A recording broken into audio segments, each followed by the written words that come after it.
Welcome to this week's episode of Bridge to Faith.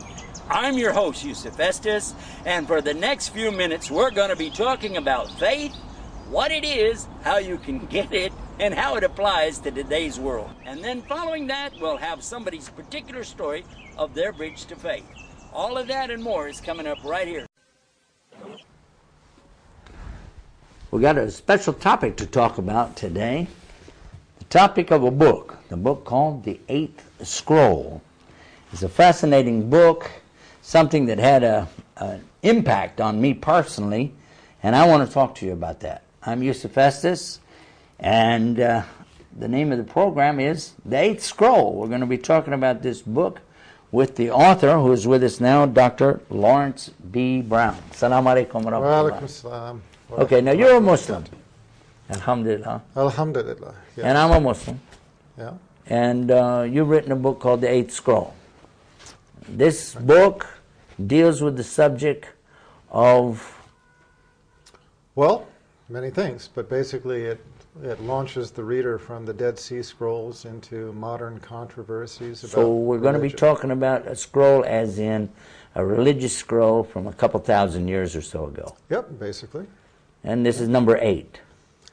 Well, yeah. I mean, basically, when the Dead Sea Scrolls were first discovered, they discovered 7 intact scrolls. This is true. And so the premise of this book is about the 8th scroll. Another scroll that was... Another scroll that was discovered, but the content was found to be too theologically volatile. The person who discovered it did not want it coming out. Now hold on a second. That's Is it. this is true facts? Or is it fiction? Well, it's fiction, Oh, okay. but But. it's grounded in reality. Grounded in reality, but the story itself is fiction.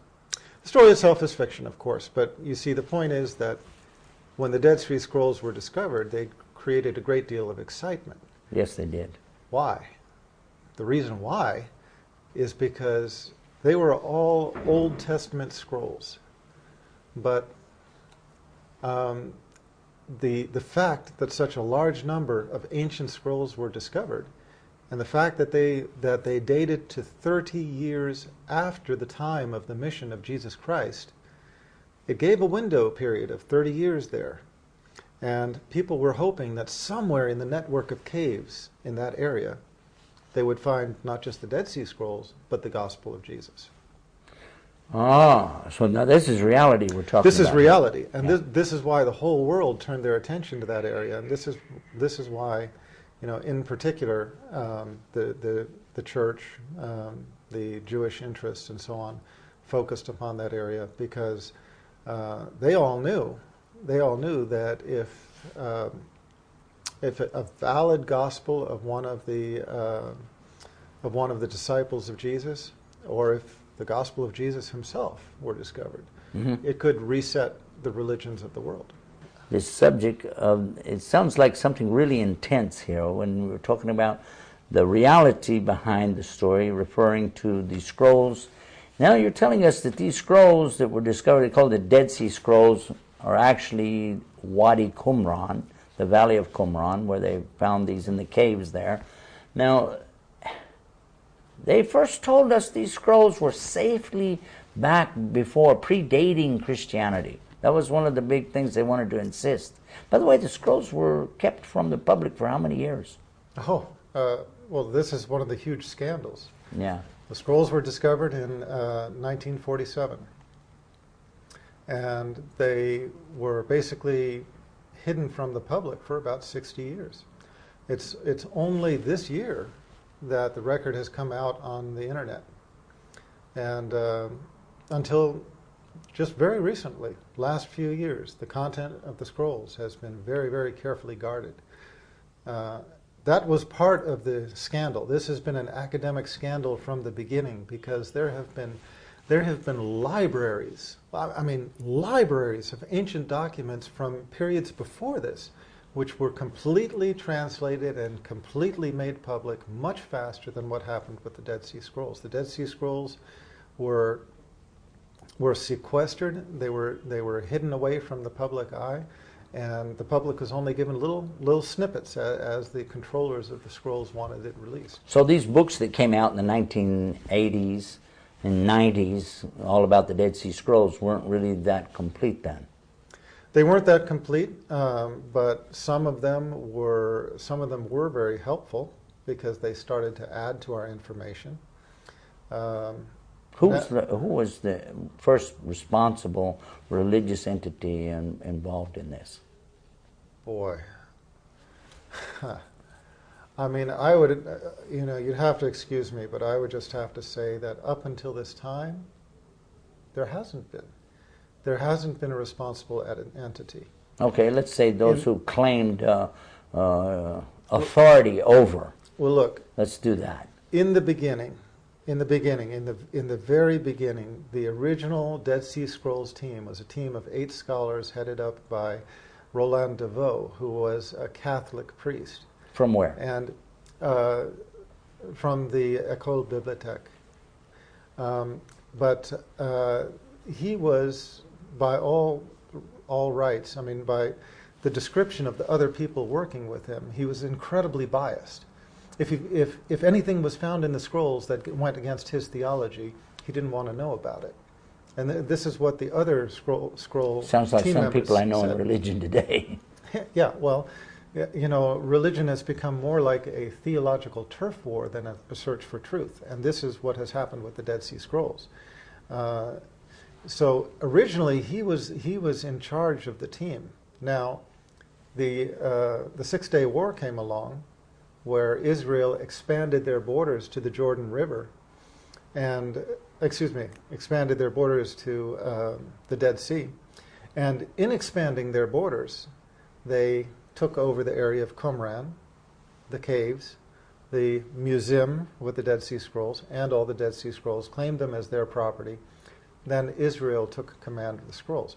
So, here you have the scrolls originally under the control of the Roman Catholic Church, transitioning to being under control of Israel. And these are the two entities that were most threatened by these scrolls. Why? Because the real-life scenario is that they are scared to death that a true scroll will come out with true New Testament material showing exactly what Jesus Christ taught. Why is that a threat? Number one, if Jesus Christ was validated as a real prophet, that would destroy Judaism, and Israel would fall by the wayside. It would lose its foundation as a country. Okay? Number two, if the teachings of Jesus are the same as his teachings in the Bible, then that would destroy Trinitarian Christianity. Because if you read the Bible and look only at the teachings of Jesus, not at anything else, that is Unitarian Christianity. Jesus never taught the Trinity. He never taught that he was the Son of God. He never taught that he was an intercessor, etc., etc., etc. So if you look just at what Jesus Christ taught, and if that came out in a real gospel, that would destroy Trinitarian Christianity. Okay. But so, what if it turned out that he is preaching this Trinitarian gospel? Then that would pretty much wipe out the Unitarians. So that's, like you said, it's a turf war. But the Unitarians weren't strong enough to exert an influence. The Roman Catholic Church and Israel were, and other entities, of course, But it looks like a lot of people could be affected. Of course. Of course. I mean, or be out of work. Yeah, all 4 of the Gospels in the Bible, are anonymous. Now we know that from Christian scholars. They're attributed to Matthew, Mark, Luke, and John. None of them are signed. None of them have the words in them, the Gospel according to. None of them are attributed to the authors who we now have the name upon them in the original manuscript. That was something added 200 years later. Originally, they were labeled with letters, just like Q. Well, a lot of the Gospels refer back to parts of Q, something that they don't have anymore, but they know it existed at one time. than to give this personal touch or feeling. We want to have an author by name, and they came out with the idea of, as you said, let's put a name on here and give it a personal touch. It gave it the impression of authenticity, but you have Christian scholars now coming forth and admitting that all four of the Gospels were anonymous, admitting that they have been altered, admitting that there is so much disparity between the manuscripts that we cannot have an accurate picture of what really happened during that historical period. And the point is that there's a great deal of uncertainty, and as you said, people have leveraged their jobs, their lives upon a particular belief system. But who truly knows, among Christians, who truly knows what the teachings of Jesus were? When you have anonymous authors, Gospels that were written, anywhere up to over 100 years after the time of the mission of Jesus Christ, Gospels that don't agree with one another on many different of the particulars. Major issues. Major issues. Yeah. Then how can you know with certainty what happened during that period of history? But what we do know is the Old Testament that was represented in the Dead Sea Scrolls. Okay, the Old Testament was covered by the Dead Sea Scrolls. The Dead Sea Scrolls cover everything except for the book of Esther. Okay? The book of Esther. That's the only thing that was not represented in the Dead Sea Scrolls. Okay. But the Dead Sea Scrolls were kept by the Essenes. The Essenes were one of the groups of groups of Judaism at that time. There were the Sadducees and the Pharisees and the Essenes, and then there were some small splinter extremist groups like the Zealots. The Zealots. Yeah, and but the Essenes were the third major group. They were the keepers of the scrolls. Mm-hmm. But they lived in this this compound, in the Qumran complex, until 68 CE, which is when they were wiped out. Now, 68 CE is roughly 30 years after the mission of Jesus. Tell our audience what CE means. Oh, well, CE means Christian era or Common Era. Okay, we have always, or we were raised to speak in terms of AD and which is Latin for? And BC, Anno Domino. Okay, which means the year of our Lord. And the point is that terminology has changed to CE because not everybody believes in Jesus Christ having been Lord. So to accommodate all faiths, we now speak in terms of CE. Okay, so but the point is that the Essenes, the keeper of the scrolls, they were wiped out in 68, and that was about 30 years after the end of Jesus' mission. So that left a window period of 30 years where they could have come into the possession of a gospel that told the truth of Jesus. You said they were wiped out. Yeah. Was this due to a plague or the Roman army, or? It's a fascinating period. In 66 CE, the Jews revolted against the Romans. The Romans had been oppressing them, occupying them, taxing them. Nero was the emperor of Rome at that time. Everybody knows what a horror he was. He basically started a campaign of persecution against the Christians. Started, of course, with burning down the Christian slums in Rome itself. Then when he went to rebuild, he needed a whole lot of money.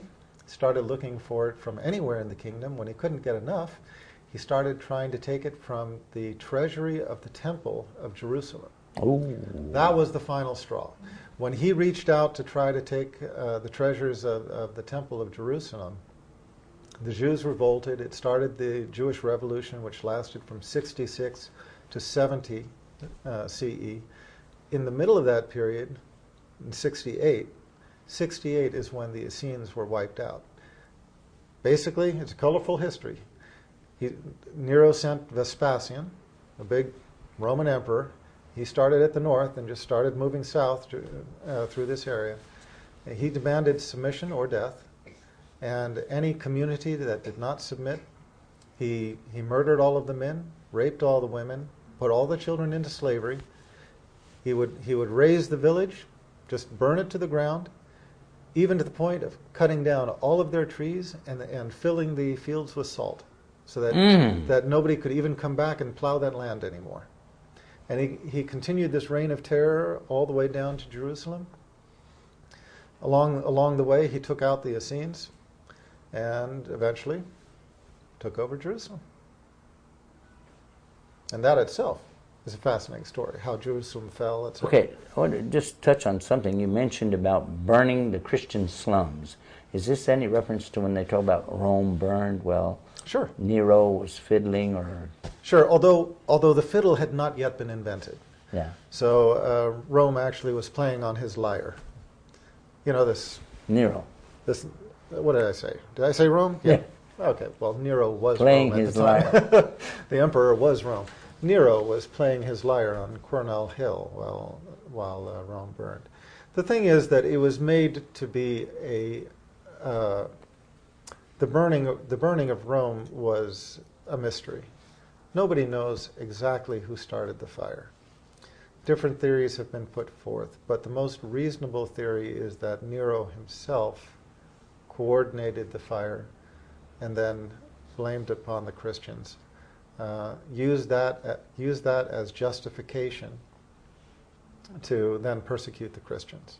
So he burns them up, then blames them for it, Yeah. labels them as terrorists. Oh, I'm sorry, I went to the wrong time period. Sorry. Yeah, exactly. It sounds familiar, doesn't it? I don't know. But no, exactly. I mean, he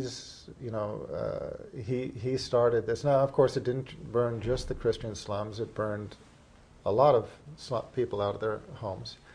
And Okay, so now let's come back to the book. We're talking about the eighth scroll.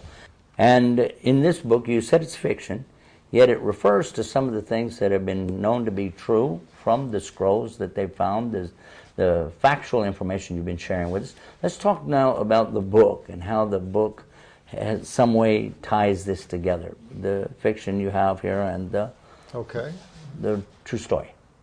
Well, basically, the premise is that there was an eighth scroll, which, as I said, somebody found and hid it away because they found the content too theologically challenging. And the reason why this is real life is we have to remember that the Dead Sea Scrolls was not just one find. Originally, there were 11 caves found. A couple have been added since then. 11 caves? Yeah, to this day, they're still searching the area, to this day. They're still searching to see if they find any more finds. 11 caves. The total number of manuscripts represented in the Dead Sea Scrolls find was over 600. Now, Over 600. you're saying 600. Now, is this 600 full manuscripts, No. partial manuscripts, pieces, or what are we talking about? No, there actually are 8 full manuscripts, 7 in the original find. And about 10 years later, they found the temple scroll in Cave 11. But they found, as complete scrolls, they found these 8 scrolls, and they found a 9th scroll, which is called the Copper Scroll, which was basically a treasure map. A list. A treasure list, yeah. Yeah. And That one I saw how they cut it up with the in strips. like chiseled it and then took those Yeah. strips and laid them out. And Yeah. they first thought it was something they didn't even know what it was when they looked at it. They thought it was a Exactly. piece of metal rod or something. Made out of copper. What is this strange thing? But that's not really considered a scroll. It's spoken of as the Copper Scroll, but it's not classified in the same category. It's nothing as the about others. religion. It's just about where all the goodies are. It's just a treasure list, Okay. right? But in addition, they found fragments of the scrolls, fragments of up to around 600 scrolls. But they were so destroyed that they only found fragments. Some of these fragments were page size. Some of these fragments were as small as a letter. Some of these fragments were as small as just part of a letter. So So you wouldn't have any real use for it. yeah, they don't give an intelligible meaning.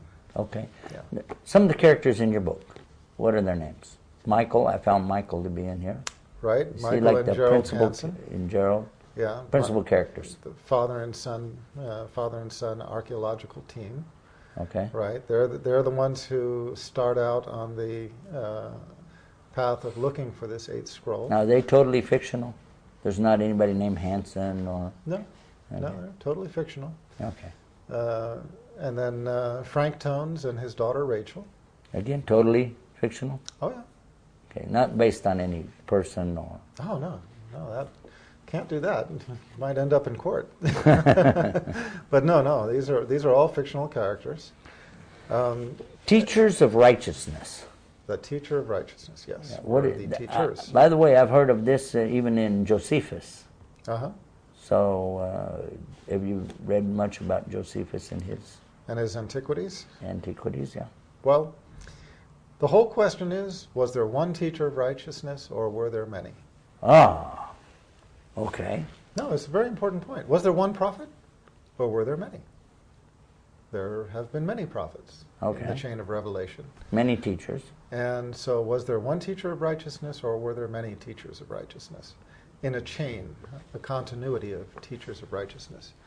And many scholars, many of the Dead Sea scholars have proposed that the teacher of righteousness spoken about in the Dead Sea Scrolls was in fact either Jesus Christ or James or perhaps could be one of the other disciples. Gamaliel. But I'm sorry? Gamaliel. Gamaliel? That's a new one on me. Well, Gamaliel, that's Egyptian Arabic, or Jamil. Oh, okay. This was 2,000 years. They claim that may be some have offered the opinion that he was, in fact, a teacher of Jesus. Hayam Maccabee. You know, Hayam Maccabee wrote The Myth of the God Incarnate. Uh-huh. This was maybe popular 15 years ago or so.